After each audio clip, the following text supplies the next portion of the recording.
Je vais partager avec vous aujourd'hui les éléments majeurs à prendre en compte dans le processus de formalisation d'une entreprise. Bonjour, moi c'est Adjimal, gérant du cabinet Collab Reweny.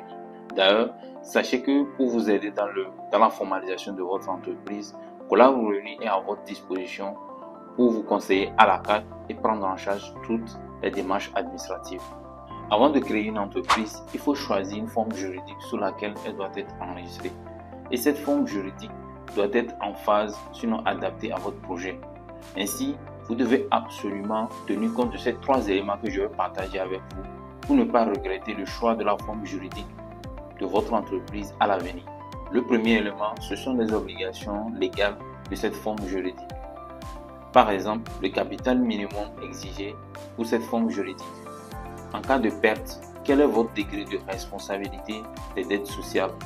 Qui peut être dirigeant de l'entreprise sous cette forme juridique? Et qui est le responsable, qui est le propriétaire de l'entreprise? Le deuxième point, ce sont les régimes fiscaux applicables.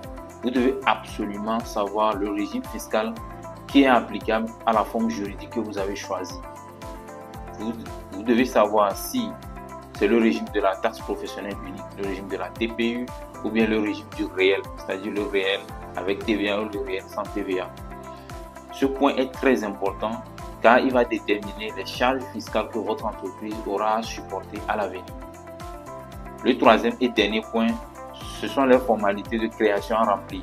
Vous devez savoir, selon la forme juridique que vous avez choisie, si vous pourrez créer votre entreprise par sourcing privé, c'est-à-dire au CFE, qui revient moins cher, ou si, selon la forme juridique que vous avez choisie, vous êtes obligé de faire la création par acte notarié, ce qui vous revient un peu plus cher.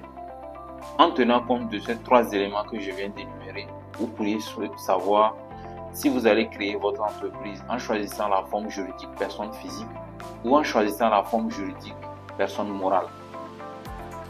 Abonnez-vous à notre chaîne pour comprendre la différence entre une entreprise personne physique et une entreprise personne morale dans nos prochaines vidéos.